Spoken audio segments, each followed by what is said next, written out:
Olá, aluno do segundo ano, aqui é a professora Moísa e hoje iniciamos a semana 1 do Plano de Estudo Tutorado, volume 5.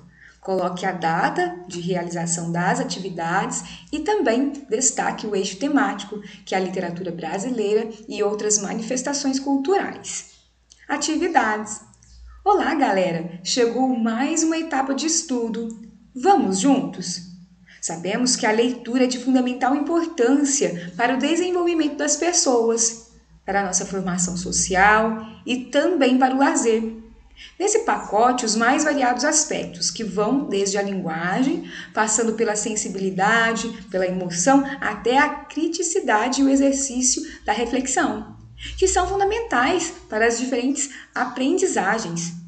Através das diversas leituras que realizamos, nos apropriamos de um vasto conhecimento sobre diferentes lugares, descobrimos um novo mundo de culturas e saberes, muitas vezes sem fisicamente sairmos do lugar. Veja esta frase de J. Addison: a leitura é para o intelecto o que o exercício é para o corpo. Importante salientar que ler deve ser um processo contínuo, pois envolve uma compreensão que não se extingue na decodificação da palavra escrita, mas que se antecipa e se alonga na inteligência do mundo.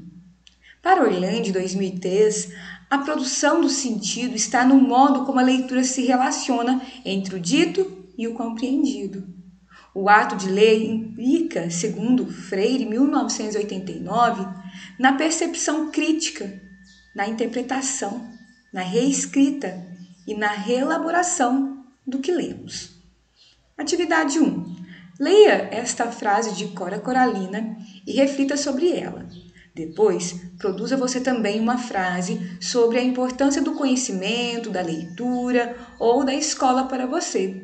Lembre-se do que afirmou J. Addison e capriche. Cora Coralina, o saber a gente aprende com os mestres e com os livros.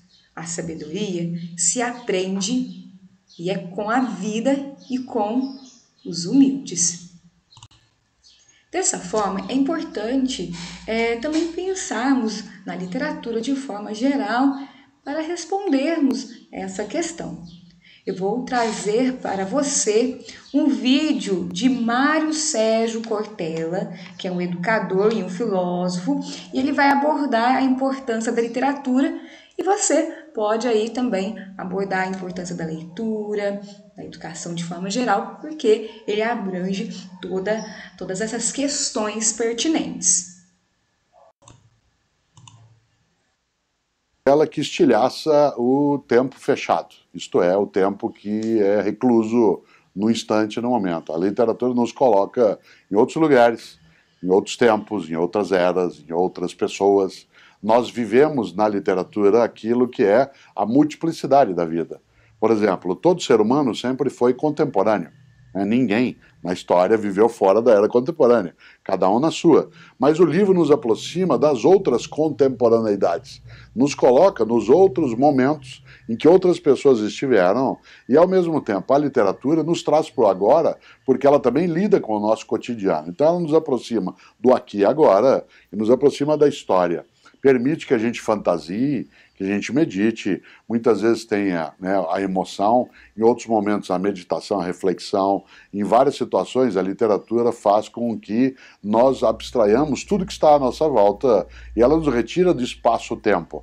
Quando Einstein colocou como relatividade espaço-tempo, talvez pudesse ter incluído também a literatura como aquela que nos retira desse lugar. Mas a literatura é alegre e por isso séria.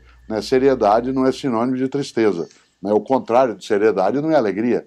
O contrário de seriedade é descompromisso.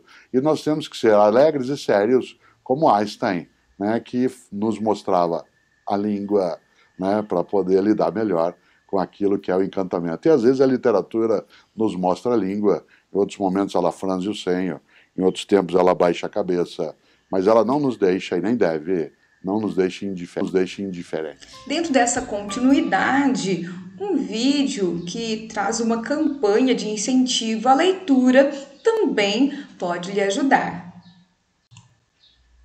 O brasileiro lê menos de 3 livros por ano. Apenas 1 em cada 4 brasileiros entende plenamente o que lê.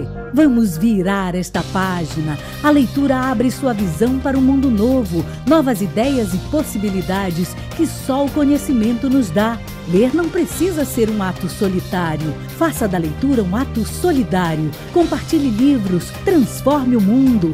Leia, mude sua história. Saiba mais em pa.gov.br/leitura.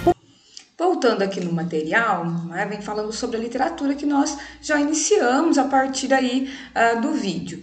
Então, o ensino da literatura está integrado à área de leitura e dos estudos dos gêneros discursivos. Por isso, dialoga com resenha, sinopses, sínteses, reportagens, ensaios, entre outros, que falam sobre a literatura e que são imprescindíveis para você, essa jovem leitora ou esse jovem leitor do ensino médio. Compreender alguns aspectos que são teóricos em relação à forma de o autor dizer as coisas do jeito que diz, pois somente ele sabe o efeito sentido que deseja provocar nos seus leitores. Por exemplo, Machado de Assis escreveu assim o início do seu livro Memórias Póstumas de Brás Cubas. Nós não iremos fazer a leitura propriamente aqui, nós vamos assistir o início de um filme que foi aí baseado a partir do livro Memórias Póstumas de Brás Cubas.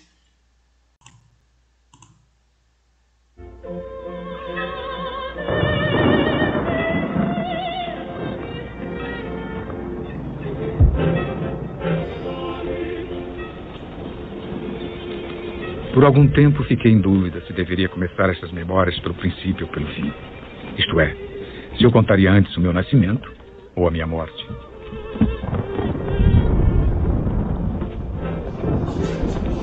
Normalmente se começa uma história pelo começo, mas decidi começar pelo fim, por 2 motivos.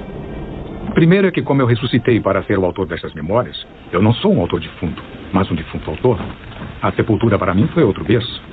Segundo é que a história fica renovada e moderna. Moisés, que também contou sua morte na Bíblia, começou pelo nascimento e não pela morte. Aliás, essa é uma diferença radical entre minha história e a Bíblia. A natureza parece estar chorando a perda de um dos mais belos caracteres que honram a humanidade. Eu tinha 64 anos, bem vividos. Era solteiro e tinha dinheiro. Ao bom amigo que vocês podem ver fazendo discurso, deixei uma bela quantia. Não me arrependo. Tudo isso é o sublime louvor ao nosso ilustre final. Voltando aqui no material, atividade 2. Após a leitura do trecho acima do livro Memórias Póstumas de Brás Cubas, de Machado de Assis, responda às questões. Qual das justificativas apresentadas pelo autor lhe pareceu mais interessante para iniciar a escrita do livro pelo fim? Então você vai aí voltar no texto.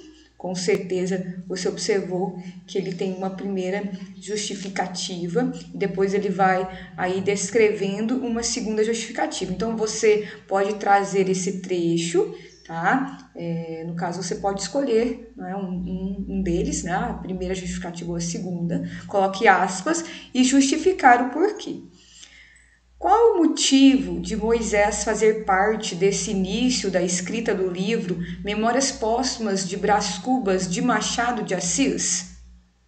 Eu vou trazer um trecho de um site a qual faz a análise dessa parte. Eu estou no site vestibular UOL e aqui, nesse trecho, nós vamos fazer a leitura. Olha. Chega a comparar seu relato ao Pentateuco, que é um livro sagrado, histórico, fundador de uma tradição religiosa atribuído a Moisés, um profeta universalmente importante, insinuando que a diferença radical entre este relato e o seu seria apenas o fato de Brás narrar sua história partindo da morte e Moisés seguindo a cronologia normal, tomando o nascimento como início.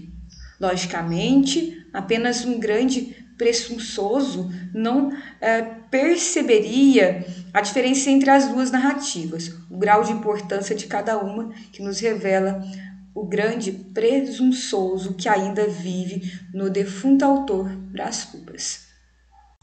Voltando aqui no material, retire do texto as palavras que você não conhece e, com a ajuda de um dicionário, coloque os significados, levando em conta o contexto no qual se encontram, né, ou que se encontram.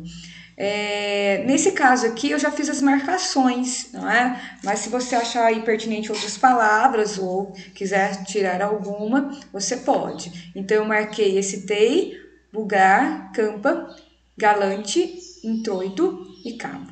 Então, você vai aí trazer essas palavras para a questão e procurar no dicionário ou também em algum site aí de busca, né, de sinônimos, e dessa forma você irá realizar a sua atividade. Eu finalizo por aqui a nossa videoaula. Espero que você tenha gostado, tenha uma boa semana e um grande abraço.